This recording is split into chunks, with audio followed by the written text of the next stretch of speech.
hormati wabil khusus teng pernah Pak D kawula Ki Haji Muhammad Idris Hamid ingkang sangat berjasa tadi menyelamatkan para pejabat diaturi teng dalem kalian Pak D Idris kersane mboten diamuk Pak Sukron niku tak anggap prestasi terbaik di hal ini. Terus kula siap jadi korban ngajak Mas Amak kalian Mas Aziz sing ben diamuk ben ono. Alhamdulillah wau diseneni kena khitab nahi mungkar sing kereng. Terus kula niku kadang-kadang nggih saged kereng, tapi kereng kula niku sisi ilmiah. Sisi ilmiah yang ekstrim. Jadi negara ini atau umat Islam ini enggak boleh dilatih difasilitasi Gus Ipul. Nanti agama ini menjadi bergantung wali napa? Kota. Saya ingin agama seperti zaman Pak Hamid. Izzul mu'min qiyamuhu billail. Atau syaraful mu'min qiyamuhu billail wa izzuhu istighna'uhu anin nas. Terus sing teko dan tentang mriki nak bengi tahajud terus yakin sujud itu kenangan terbaik, aset terbaik. Sehingga jenengan ra perlu hasud, aku ra wali kota, aku ra kiai gede, aku ra mubalek populer karena sudah punya nikmat sing khairan minad dunya wa ma fiha.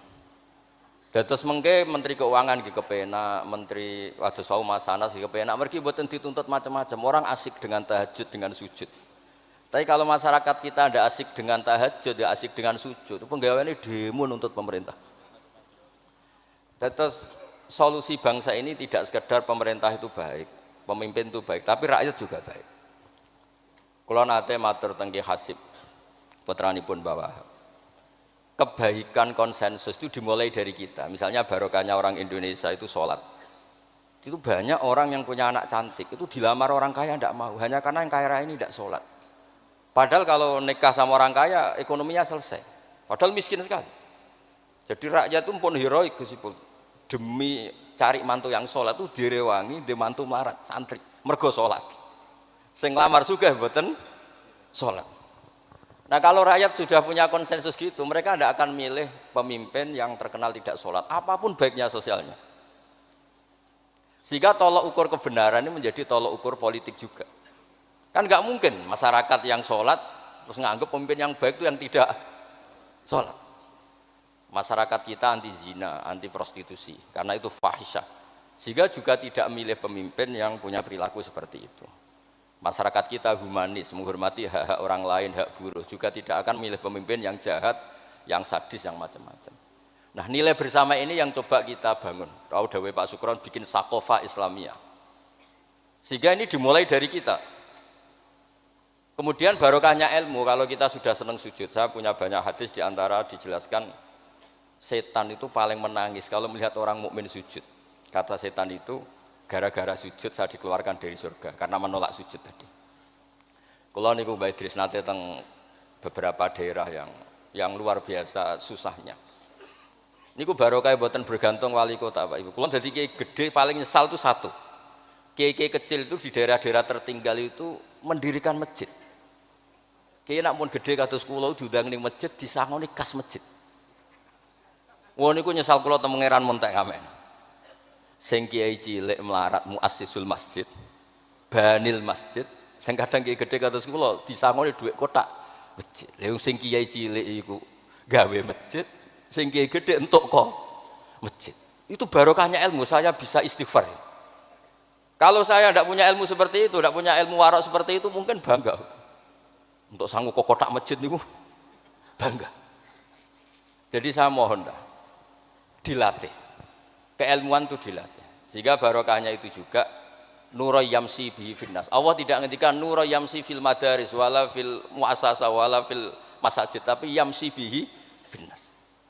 Teman-teman kita yang di Taiwan, di Amerika, di Eropa itu di Indonesia dilatih sujud dan sujud itu jadi kebutuhan. Mereka mahasiswa, mereka pekerja, mereka pejabat. Kepikiran kalau di Korea ada masjid, di Amerika ada masjid, di Eropa bikin masjid, bikin komunitas pendidikan. Itu kalau dari awal dilatih mendapat tidak akan jadi karena dilatih nunggu tapi barokahnya mereka dari pikirannya sendiri nura yamsi bihi finnas. Teman-teman pekerja itu urunan terus bikin apa? Masjid, bikin pendidikan. Nah, terus target kula, target saya itu kepengen tiang Islam niku punya nura yamsi bihi finnas. Mereka tersiksa kalau di komunitasnya itu tidak ada tempat sujud. Jangan dilatih, kalau menurut saya, jangan dilatih dengan kebesaran-kebesaran itu. Monggo lah kita menikmati tadi ada istilah wali masyhur, ulama terkenal. Itu buat orang Islam supaya dapat pahala. Piro-piro ngidolakno wali, mboten ngidolakno penyanyi dangdut ngoten mawon. Tapi secara hitung-hitungan keilmuan, saya ulang lagi, hitung-hitungan apa? Keilmuan kita ngitung. Kalau semua orang Islam afrodul muslimin gadah semangat bikin sujud. Akhirnya pertama ada tempat sujud di Korea itu yang bikin anak-anak TKI. Di Taiwan, di beberapa negara Eropa, bahkan di Amerika pertama yang bawa Islam itu kebanyakan juga orang imigran. Punya kebutuhan sujud, bikin masjid, padahal zaman itu belum, mungkin secara hukum negara Amerika masih imigran gelap. Lama-lama jadi orang terpelajar, lama-lama bahkan jadi yang senator macam-macam. Itu dimulai dari Nuro Yamsi bi Finnas. Bukan dimulai dari kebesaran. Lalu kalau sajane nggih radi susah jadi kiai gede nggih susah. Susah wau, takut saya tidak punya kecakapan lagi bina sing Nuro Yamsi bihi napa Finnas. Nggih bapak kula niku akrab sangat kalian Mbah Hamid karena Mbah Hamid sepupu bahasa itu di antara dawuh yang diingat-ingat itu nur aku soleh-solehku dhewe kok terus wong sering ngekeki dhuwit. Maksudnya saya soleh-solehnya sendiri untuk taqarrub ila Allah kok orang ngasih fasilitas napa duniawi. Makanya terus beliau sakhok sekali karena itu menghilangkan hisab. Jadi itu satu-satunya cara untuk menghilangkan apa? Hisab. Kan kita soleh itu inginnya dapat pahala di akhirat. Tapi di Indonesia itu baik. Orang soleh pun dapat fasilitas duniawi. Menjual kesolehan itu gampangnya Masya Allah. Sehingga yang nggak soleh pun pura-pura soleh. Dan itu akhirnya nyuwun sewu jadi materi. Dulu kita nyari ilmu ikhlas. Makanya kata Mbah Mun itu jadi santri ikhlas di Bang Kiai. Kok saged ya? Kowe nak dadi santri kok kiai sapa mbok cucuk. Tapi nek dadi kiai koyo saingan. Karena kayak rival gitu. Jadi ini kalau rileks mawon terus yang terakhir ini kalau mboten lami-lami. Kalau cerita tentang iltizatan aklian. Dari sekian hitung-hitungan, kalau sering jagongan kalian Mas Sama, Mas Aziz. Dari sekian hitung-hitungan itu yang bisa mengawal Islam ila yaumil qiyamah itu adalah logika. Iltizatan aklian kalau kata kitab Fathul Bari. Karena kalau hukum wujubul akli, kalau kita zaman ngaji itu ada wajib akli. Itu ketika kita kecewa itu tetap. Misalnya saya didik Mas Aziz dengan gaya sosial. Sekali ada orang yang lebih sosial, saya ditinggalkan. Saya didik masyarakat, sekali beda pilihan pilpres, saya juga ditinggalkan. Karena ini urusan sosial. Tapi kalau dididik iltizatan aklian, ini kata kitab Fathul Bari, orang itu tidak bisa mengelak. Karena cocok tidak cocok, logika itu tidak terbantahkan. Ya tadi saya kemarin ngaji di sini juga cerita, kenapa ada syahidallah annahu la ilaha illallah satu wal malaikatu wa ulul ilmi qaiman bil qist. Kesaksian itu hanya ada tiga. Satu kesaksiannya Allah tentu gak tertandingi. Kedua kesaksian malaikat karena melihat langsung surga dan neraka. Ketiga kesaksian ahlul ilmi. Berarti dari unsur makhluk itu nomor satu itu ahlul ilm, ulul ilm. Imam Amudi ketika ditanya, kenapa kamu bisa yakin kalau Allah itu ada? Ya jawabannya gampang. Hadhil makhluqat maujudah. Ini makhluk ini maujud semua. Bagaimana maujudat khalaqahal adam? Bagaimana sesuatu yang maujudat kemudian penciptanya adalah nihilisme, sesuatu yang tidak ada. Sehingga Jubair bin Mut'im ini pemikir Arab top. Ketika Nabi baca surat Tur di antara ada ayat am khuliqu min ghairi syai'in, dia langsung Islam. Masa hadil maujudat khalaqahal adam? Masa yang maujud diciptakan yang tidak maujud? Itu tidak masuk akal. Kemudian ada Sulhul Hudaybiyah. Sulhul Hudaybiyah semuanya merugikan Islam. Sampai Sayyidina Umar protes, alasna bi Rasulillah, alasna alal haqqi wa hum alal batil. Umar itu protes karena di antara perjanjian Hudaybiyah itu kalau orang Islam masuk kafir dibiarkan. Kalau orang kafir masuk Islam dikembalikan. Semuanya merugikan Islam, tapi Nabi mau saja. Nabi hanya minta satu hal. Ketika Sulhul Hudaybiyah enggak ada perang, orang boleh mendiskusikan Islam. Sama siapa teks yang dikatakan Imam Zuhri? Fama futiha fil islami fathun kana a'zuma minhu. Innama kanal kital haisul taqon nas. Falamma kanatil hudnah wa wadu'atil harbu auzaruha wa amana nas ba'duhum ba'du. Fatafawadu fil hadis wal munazaah. Falam yukallam ahadun bil Islam yaqilu syai'an illa dakhala fi. Kalau bawaan orang perang itu inginnya menang. Abu Lahab, Abu Jahal kalau perang inginnya menang. Sahabat sendiri perang inginnya menang sehingga tidak ada diskusi. Sebetulnya Tuhan itu siapa? Yang pantas jadi Tuhan itu siapa? Tapi ketika Nabi minta, Oke, kita tidak perang 10 tahun, oke semua perjanjian saya rugi gak apa-apa, tapi orang boleh diskusi Islam. Akhirnya dibanding-bandingkan. Abu Jahal bin Muhammad itu bener di. Ya bener Muhammad, Abu Jahal biasa bodoh nih. Muhammad mulai cilik ora tahu bodoh nih. Kita titip uang juga di Muhammad. Berarti sudah gagal Abu Jahal jadi pemimpin, yang dipemimpinkan Muhammad. Mereka zaman itu masih jangkar, masih nama Muhammad. Terus berhala, Namrud, Fir'aun. Yang jadi Tuhan itu pantasnya siapa? Kalau yang dipromosikan Muhammad, yang jadi Tuhan ya yang khalaqas samawati wal ardo. Terus Nabi Muhammad juga menantang, ara'aitum ma tad'una min dunil aruni madza khalaqu minal ardi am lahum syirkun fis samawat. Ada kualifikasi jadi Tuhan, syaratnya apa? Dia pencipta langit, pencipta bumi. Dia pencipta air, dia ini itu. Abu Jahal enggak, berhala-berhala enggak, Lata Uzza enggak. Akhirnya semuanya masuk Islam. Gara-gara barokahnya apa? Diskusi. Makanya di Quran sering ada kul ara'aitum, kul ara'aitum. Dan Allah mempersilahkan. Di diskusi itu makanya kata Imam Zuhri, falam apa itu tadi? Fatafawadu fil hadis wal munazah. Mereka debat terbuka. Nah sekarang itu orang harus ngaji seperti ini. Nah kalau iltidatan aklian tadi yang disebut kitab Fathul Bari, jenengan ngaji saya wajibul akli. Setelah itu jenengan kecewa dengan saya. Entah urusan politik, entah urusan ekonomi. Sampai tidak bisa membuang logika Anda itu tidak bisa. Sampai bisa enggak jadi orang komunis, ateisme, nihilisme. Terus berpendapat gini, hadil maujudat sabaqohal adam wa khalaqohal adam. Ini yang maujudat langit bumi penciptanya adalah ketiadaan. Fakaifa yakunul adam yu'athir wa yakhluq.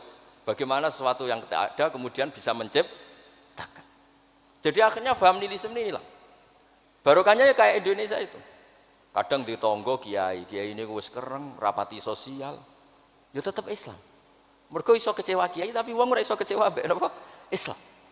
Beda pilpres, beda pilgub, dia tetap Islam. Bahkan orang nyun sewu yang masih suka mabuk, suka main perempuan, itu tidak pindah agama yang nyun sewu yang tidak melarang itu, tetap Islam. Karena logika yang dibangun Islam itu logika sing ma'ruf, logika sing makul, sehingga apapun kecewanya orang Islam. Nah ini pesannya Imam Ibnu Hajar al-Asqalani yang nyarai Bukhari, orang Islam itu harus didorong, berlatih terus dengan kekuatan iltizatan apa? Aklian. Dia punya kenyamanan berpikir. Karena agama ini liqaumi ya'qilun, liqaumi yatafakkar. Makanya dulu Nabi itu urusan sosial pun tuh Nabi kalau ngendikan itu mesti dilogika. Misalnya begini, ini yang urusan tauhid sudah sering saya jelaskan. Sebelum urusan sosial saya cerita Imam Tauhid. Saya berkali-kali cerita, Imam Amudi itu keramatnya itu karena guru matematika. Saya berkali-kali cerita. Terus kata Allah, silahkan ngajar malaikat saya tentang matematika. Itu malaikat diajarkan. Kenapa saya percaya Allah itu wajibul wujud? Beliau nulis, angka 2, 3 sampai 1 miliar itu nisbatnya ke angka 1 itu nisbatul far'i ilal asli. Semuanya itu dinisbatkan ke angka 1, yang 1 itu dasar, yang lainnya itu far'. Bu angka 1 miliar ya dimulai dari 1, 2, 3 dari 1. Berarti al aslu adalah Allahus somad kul huwallahu ahad. Gambar kayak apa ruwetnya juga dimulai dari 1 titik. Lah titik ini nuqtatul wujud, maka sirnya bismillah dimulai dari 1 titik. Nah kalau umat ini dilatih begitu, itu mbok kecewa kayak apa tetap Islam. Tapi kalau dilatih, penak dadi kiai. Sering diundang ning wali kota disangoni. Ono kiai sing ra disangoni terus rapati Islam. Enak dadi kiai top, sering diundang ning ndi dihormati. Engko sing rapati dadi top terus rapati bangga mbek Islam. Tapi kalau dilatih iltizatan aklian, apapun kondisinya, mereka akan nikmati ilmunya sendiri, nikmati akalnya apa? Sendiri. Ada beberapa kasus sosial yang gagal, tapi Nabi bisa mendidik dengan teori iltizatan aklian. Ada istaka rojulun, syaka rojulun ila Rasulillah, bapak saya itu nakal sekali ya Rasulullah, sayyul khuluq. Terus bapaknya datang, pakai yattaqi walal aso. Terus Nabi tanya, itu bapak kamu ya? Terus bapaknya, ini orang ini mengadukan kamu itu sayyul khuluq sama anak kamu. Terus kata bapaknya, innahu kana faqiran, innahu kana dhaifan wa ana qawiyun wa faqiran wa ana ghaniyun walam amna'hu syai'an min mali wal yauma ana faqir wa huwa ghaniyun wa ana dhaif wa huwa qawiyun wa yabkhalu alayya bimali. Niki tiyang anak kula niki riyen ketika kecil kula sugih dekne lemah, kula mampu dia lemah, tak urusi. Sakniki kula lemah dekne kuat mboten ngurusi kula. Terus Nabi ngendikan Masami abihada min madarin wala hajarin illa baka. Semua makhluk itu menangis karena keluhan bapak kamu ini. Terus Nabi ngendikan anta wa maluka li abika. Kamu dan hasil jerih kamu itu juga aset bapak kamu, sehingga jadi hukum fikih.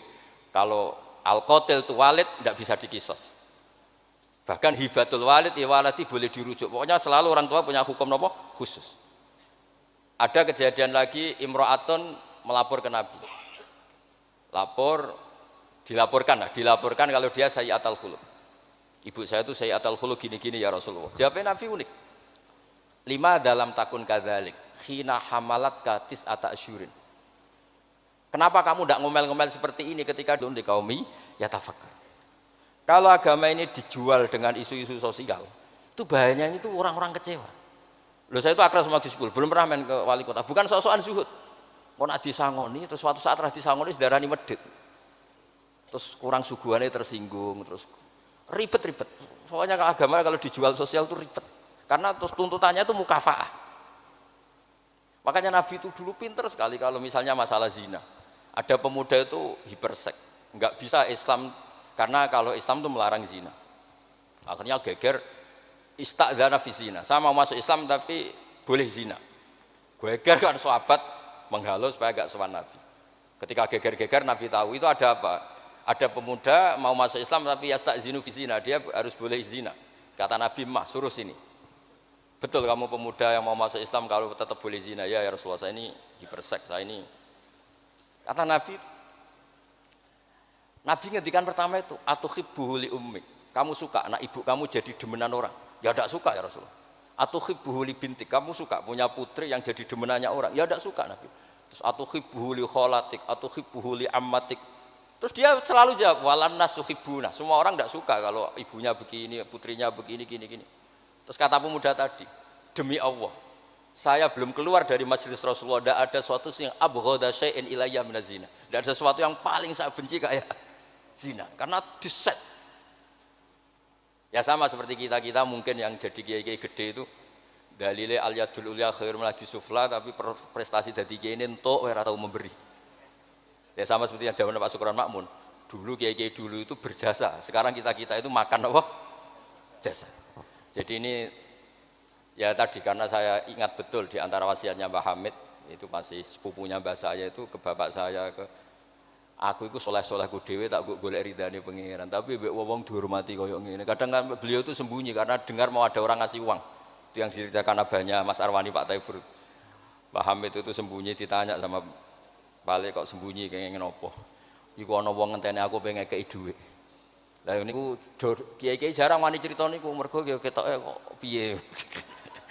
Ndelik ambek wong sing ape ngekeki dhuwit. Mulane kula nek ana wong medhit iku seneng. Kula niku dadi kiai sing salam tempel iki kathah. 1.000 ya njaluk swarga, 1 juta ya njaluk swarga. Nek Gus Ipul 5 juta njuk dadi presiden, wah malah larang meneh. Mergo logika kula logika sederhana. Nek ana wali santri kok lomo ya tak dhuwit tak nggo apa lah. Riyen Mbah Hamid nek dikei dhuwit macam-macam niku wonten sing tangklet. Itu kan dhuwit yang macam-macam Mbah Hamid. Engko ora ana gunane, ya terus dikasihkan fakir miskin. Nek ana wali santri medhit kula nggih seneng. Ngringakno hisab. Ya ora pesen swarga. Lah itu ilmu namanya. Disenengi wong ya enak, dimedhiti wong ya enak. Mergo 1.000 njaluk swarga atuk sira salam templek gak nuntut apa-apa kan. Saya itu pengagum Imam Syafi'i ya karena ilmiah. Imam Syafi'i itu ditanya orang. Tadi orang yang cium tangan Anda, yang hormat Anda, di luar tuh ngomel-ngomel ngerasanin Anda. Jawab Imam Syafi'i lucu. Berarti saya wibawa, buktinya depan saya tidak berani. Dianggap enteng mohon. Berarti saya wibawa, buktinya di depan saya tidak berani. Ada orang lagi, itu separuh kampung itu tidak suka kamu. Jawab Imam Syafi'i enak, malah enak rautang. Mergo nak seneng itu macam-macam kan. Man ahsana ilaika faqad qayyadaka, wa man asa ilaika faqad atlaqaka. Orang yang baik dengan kamu itu ngikat kamu. Tapi kalau orang yang jelek sama kamu, atlaqaka, membebaskan kamu. Kamu naik Alphard gak perlu monggo nak badhe derek, ora cocok, lewat saja kan. Jadi itu Imam Syafi'i. Jadi dunia itu dianggap enteng saja. Ada seorang habib alim alama diceritain orang. Dulu saya kaya tuh teman-teman main ke sini, tapi setelah saya jadi kuli pasar gak ada yang main ke sini. Dikandani sama habib itu malah bagus toh. Nak kancamu sing sugih tetep niliki kowe malah nonton kowe pas dadi pangkul guru pasar. malah kuwi isin dienggo delok-delokan. Jadi monggo sing melarat kancane do mirip malah alhamdulillah. Anak sering dolan malah sampean isin perkara dienggo delok-delok. Itu ulama dulu. Jadi fenomena sosial itu diamati enteng saja. Makanya kalau sering ngajari, nak bojomu ngamuk sing syukur. Lah kok saged syukur? Malah ra njaluk blonjo. Nak lagi harmonis malah ngajak ning mall balang malah mahal. Jadi apa ya? Saya itu ingin keilmuan ulama dulu itu ya kayak hikam. Hikam itu udah ada yang enggak baik. Enteng saja. Mata a'toka asyadaka birrah wa mata mana'aka asyadaka qahrah. Kalau Allah sedang memberi kamu, anggap saja Allah ingin memperlihatkan kalau dia itu al-barur rahim, zat yang baik. Wa mata mana'aka asyadaka qahrah. Kalau Allah tidak mengasih keinginan kamu untuk menunjukkan kalau Allah itu al-qahar, al-jabbar, zat yang enggak bisa diintervensi. Sama di pangeran dirayu sepuhe gelem kan sawangane murahan. Ya sekali-kali egois, gak dituruti. Makanya wa mata mana'aka asyadaka qahrah. Jadi enak saja, pas dikasih Allah, ya Allah itu. Ya, kiai yang sering dongo ya bagus, menunjukkan lemahnya. Tapi banyak juga kiai yang dongo itu sepisan terus sudah. Wa inna ma yunabbahu man yajuzu alhil ikhfal, yang bisa diingatkan itu orang yang mungkin lupa. Doa kemarin Allah masih ingat, kok tak ingatkan lagi itu gimana? Wong Allah tidak lupa. Kalau nate ngalami usul niku teng Ka'bah bar dongo. Sampai 2 hari pe dongo mboten saged. Mergo isin pe pangeran wingi ya ijek eling, lha apa tak baleni meneh. Itu jenis wa inna ma yunabbahu man yajuzu alil ikhfal, yang boleh diingatkan orang yang potensi lupa. Padahal Allah tidak lupa. Jadi makomnya wali itu ada yang seneng dongo, dalil iftiqori wa tirori, ada yang enggak suka. Enggak sukanya bukan karena enggak mau doa. Karena doa yang kemarin-kemarin sudah dicatat dan Allah tidak akan apa? Lupa. Terus kalau suwun ada iltizatan aklian dalam semua proses beragama kita sehingga agama ini tidak dipertaruhkan sama hukum-hukum apa sosial. Ya misalnya kawin, sampean kawin kadang dibojo macam-macam. Sampean nak eling kawin sunah Rasul, aghdulil basar wa ahsanul farji, selesai. Karena itu menguntungkan kita jadi ahsanul farji. Bisa mengekang kita dari zina. Tapi kalau sampean kawin nak bojone ramah seneng, nak bojone sayang seneng. Padahal ora pati sayang, kan sering kecewa. Mulang juga gitu kata Mbah Mun, kowe mulang niati merintahi pangeran. Jadi santri paham ra paham ya seneng. Tapi nak sampean mulang kepen paham no jebule santri murah paham. Kan gelok. Nah, Islam itu kata Imam Fathul Bari tadi, orang Islam itu harus dilatih iltizat dan aklian. Terus kata beliau, itu yang yu'abbiru anhu syara' bi halawatil iman. Itu yang dimaksud salasun mangkunna fihi wajada halawatal iman. Nikmatnya iman itu karena kita sudah menemukan apa iltizat dan aklian. Nggih ngoten mawon kula ni bagian logika kula kepengin jengben mboten usah kula Mas Mamak, Mas Aziz niki waris wali nih. Terus waris wali ya kudu keramat, aja mbae wali terus melok keramat putune tapi ra melok dadi wali niku. Wingi mun kula sukani kitab Khilatul Auliya dadi takkan daftar. Niku 8 jilid. Niku belajar sak jilid mun dadi wali. Napa malih nak 8 napa? Jilid. Iku saged bersaing kalian mbae niku. Nah. Terus sama-sama kula sukani kitab Ithaf. Kitab Ithaf itu ketika cerita sholawat. Nabi jadi nabi itu setelah Isa dituhankan oleh penggemarnya. Sampai overacting, sampai Nabi Isa itu dituhankan. Monggo guys. Tapi terus Ithaf cerita, kalimat sholawat itu kalimah yang umat ini tidak akan overacting menuhankan Rasulullah Muhammad SAW. Karena Allahumma itu pemberi, Nabi itu penerima. Kita tetap mencintai Nabi yang luar biasa, tapi tetap Allah itu pemberi, Allahumma pemberi, Nabi Muhammad penerima. Sehingga nggak akan salah posisi, yang Allah tetap Tuhan, yang Rasulullah Muhammad tetap abduhu wa rasuluh. Barokahnya redaksi sholawat Allahumma sholli ala sayyidina Muhammad, yang Allah tetap Tuhan, yang Rasulullah tetap abduhu wa rasuluh. Apapun senang kita pada Nabi. Nah, itu juga barokahnya apa? Ilmu. Makanya kata Burda yang sering dikutip Said Muhammad, kalau madah Nabi dakmat da'adhun nasara fi nabihimi wahkum bima syi'ta madhan fihi wah takimi. Dan itu kalimat yang luar biasa, yaitu kalimatus sholawat, menunjukkan mahabbah ke Rasulullah, tapi posisinya Allah tetap al-mu'ti, Nabi tetap al-mu'ta, wa nabi wa injalla qadruh muhtajun ila rahmatihi ta'ala. Itu kata Said Zabidi. Kayak apa barokahnya ilmiah? Sholawat yang redaksi kita baca terus, ternyata itu yang menjadikan hadil ummah tidak akan terperosok kayak orang-orang Nasrani. Nggih ngoten mawon, ngapunten kang kathah. Assalamualaikum warahmatullahi wabarakatuh.